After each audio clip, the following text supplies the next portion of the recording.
আমরা মনে মনে মানুষ হতে চাই, মনে মনে মুসলিম হতে চাই, ইমানদার হতে চাই, মুত্তাকি হতে চাই, এবং মনে মনে জান্নাতি হতে চাই। এটা মুখস্থ বিদ্যা যে আমরা দিন ইসলামের মধ্যে আছি, এবং কি আমরা জান্নাতি হয়ে যাব, নিজেকে এরকম মনে মনে বলি। আসলে বাস্তবতা কীরকম বলেন তো? সমস্ত বিস্তারিত ব্যবস্থাপনা আপনাদের মগজের মধ্যে আছে, আপনারা জানেন, আপনাদের দিলের মধ্যে গাছ, আপনারা বুঝেন। আমি বললে বা আমার মধ্যে যে কেউ বললেই সব কিছু হয়ে যাবে এমন না, তো বলতে হয়, বলার ব্যাপারে নির্দেশনা আছে যে বলতে হয়। রাসূল সাল্লাল্লাহু আলাইহি সাল্লাম, আমাদের নবী ও রাসূল হযরত আহমদ হযরত মুহাম্মদ সাল্লাল্লাহু আলাইহি সাল্লাম বলেছেন যে আমার পক্ষ থেকে যদি একটা কথা তোমরা জেনে থাকো তাহলে বললো। একটা কথা জেনে থাকলে, পবিত্র জবানের, আমাদের রাসূল পবিত্র জবানের কথা, একটা কথা যদি কারো জানা থাকে তো অপর ভাইকে বলতে হবে। বলতে হবে মানে আমার মধ্যে আমি যেহেতু শুনেছি তো এটা আমার পালন করার চেষ্টা করতে হবে, এবং অপর ভাইকে বলতে হবে, পালন করানোর জন্য উৎসাহী করতে হবে, উদ্যোগী হতে হবে, নিজেকে উৎসাহী করার জন্য অপরকে। বিষয়টা এরকম কিন্তু। তো দেখুন তো, দিন ইসলামের মধ্যে আমি বিস্তারিত লম্বা না করে সংক্ষেপ করে বলছি। যেমন সোয়াল করা যাবে না, সোয়ালের বান করা যাবে না। সোয়াল মানে ভিক্ষা করা যাবে না, অতীব প্রয়োজন ছাড়া। সেরকম প্রয়োজন যদি না হয় তাহলে সোয়াল করতে পারবেন না বা ভিক্ষা করতে পারবেন না, এটা রাসূলের নির্দেশ। সোয়াল করা যাবে না, সোয়ালের বানও করা যাবে না। বান মানে দিলে ভালো হয় এরকম একটা ভাব করা, পাইলে ভালো হয় এরকম একটা ভাবে চলা, বা আসে না হইলেই না এরকম।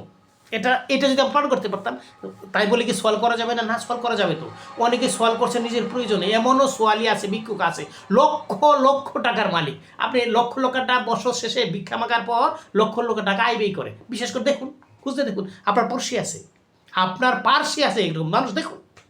না থাকলে আপনি খুঁজে দেখুন, আপনার হয়তো দূরবর্তী স্থানে এরকম ফকির আছে, সোয়ালকারী আছে, যিনি লক্ষ লক্ষ টাকার হিসাব মিলান বছর শেষে ভিক্ষা করার পর। তাদের ক্ষেত্রে যেহেতু কার্যকরী, সোয়াল করা যাবে না, সোয়ালের বানও করা যাবে না, এটা দিন ইসলামের মধ্যে নিষেধ আছে, নেহেত অপারক না করলে।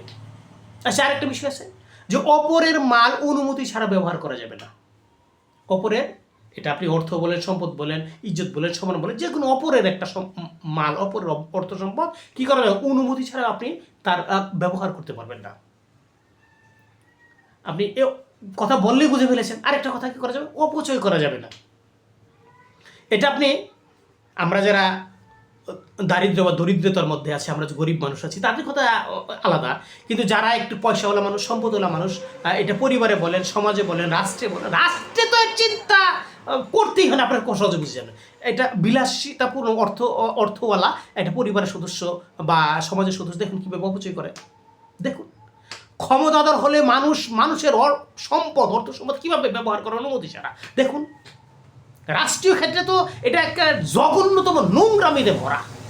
অপরের সম্পদ নিজের মনে করে ব্যবহার করা, জোর করে ব্যবহার করা, ছলচাতুরি করে, ধোঁকাবাজি করে ব্যবহার করা, আর কি করা? অপচয় করা। রাষ্ট্রীয় কার্যবিধির মধ্যে যে কত অপচয়, জনগণের সম্পদ কতভাবে যে অপচয় করা হয় আপনি চিন্তা করতে পারবেন না। এটা অফিস আদালত যাই বলেন না কেন, আপনি যান দেখেন।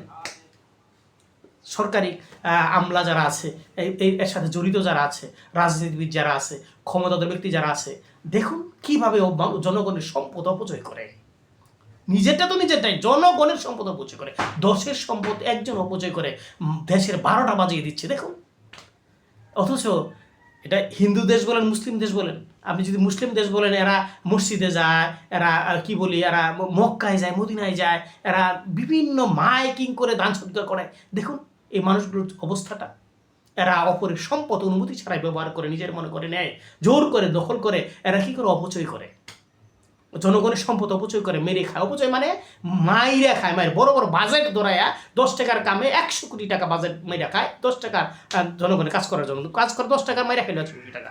এরকম নজির আপনার ওরও পাবেন। আমি কয়টা বলবো, এই যে একটাও বললাম না, আপনার চোখ খুললে, কান খুললে আপনারা শুনতে পারবেন, দেখতে পারবেন। তো এগুলো মুসলিমের কাজ নয়। আমরা যে মুসলিম দাবি করি, আমরা যে জান্নাতে মনে মনে জান্নাতে চলে যাব, জান্নাতে চলে যাবো, আমি মুসলিম, আমি জান্নাতি, দোয়াই জান্নাত, হুজুর নিয়ে দোয়া করানো, নিজে দোয়া করানো, একটা জান্নাতবাসী মিলে দেখেছি। এই অল্প কয়েকটা কথা মিলে দেখি, হাজার কথা আছে এরকম মিলে দেখছি।